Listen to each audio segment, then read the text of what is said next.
So Robert Rodriguez and Quentin Tarantino set out to make Grindhouse. Two 70s type B flicks, just really cheesy, corny, silly, and bad. But is it a bad thing if they did too good?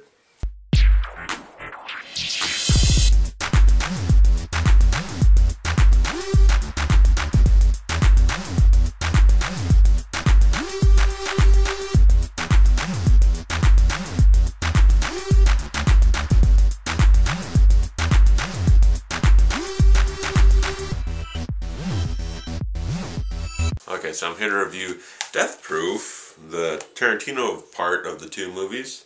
It stars Kurt Russel as Stuntman Mike, who's basically the guy from Drive from Hell. He's like always a stunt driver, but yet instead of doing robberies, he likes to kill people with his car. So, yeah. And you also got Zoe Bell as herself, the stunt double for Uma Thurman, like Kill Bill movies and stuff. And then you got Rosario Dawson and Tracy Thoms. And Rosario Dawson, awesome as always, and Tracy Thoms is, I think, the female replacement for Samuel Jackson because he could not be in the movie, so they got her. And you got a few other women at the beginning. I mean, you got the star of the Planet Terror, Rose McGowan, and she's just kind of the first victim right before three other women are victims, and I didn't like them, and I think that was intentional.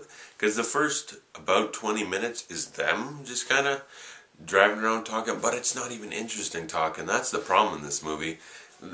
It's a lot of build-up, and their talking isn't very interesting. Then they die, which is the only cool part, because you get it from every angle when there's a head-on collision, you know?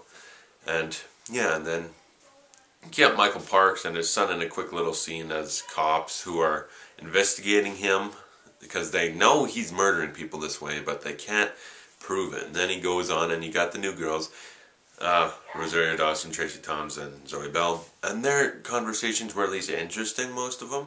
I mean, their first one was pretty boring, but then when they start, they get a few interesting conversations, like one or two, and then they end up test driving a car, and they're playing a weird game where they strap this Zoe Bell, the stunt girl, to the roof, basically, like the hood. She like just kind of sits on there, and then Stuntman Mike shows up to terrorize them.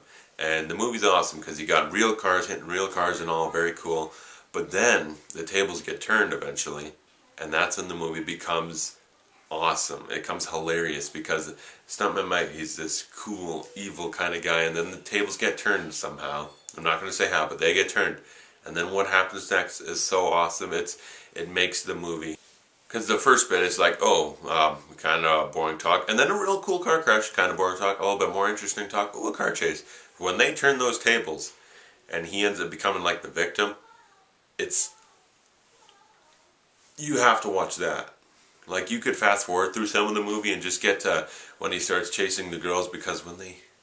it's just so good. And that's the point of this movie. Because Tarantino, he made this movie, like, it's good, but...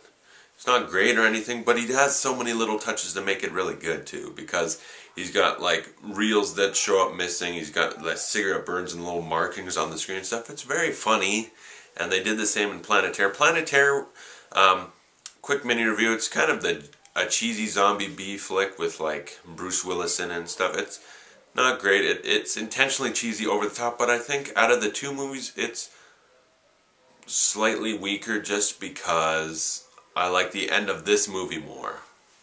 And then that movie's good. Like, I might review it some other time. It's pretty funny. It's okay. But this one, just because of the end, I love it. I mean, the writing is not that great, because most of the dialogues kind of bored me, except for a few. So, the weakest almost, right? It's above 4 Rooms.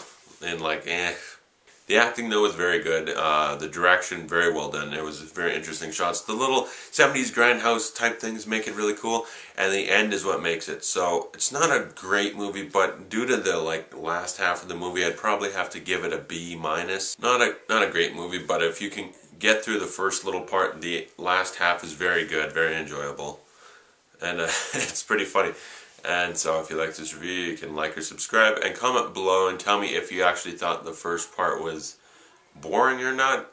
And of the next main girls, who was your favorite? Was it Zoe Bell, Tracy Thoms or Rosario Dawson, or was it Mary Elizabeth Winestead, who is the fourth friend, but I didn't really mention her because she was just like a cheerleader that they kind of just drop off out of the story.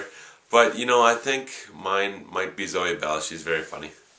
And Tracy Thoms is a close second, though, because to be Sam Jackson as a female sounds a little harder, and she did it just so easy.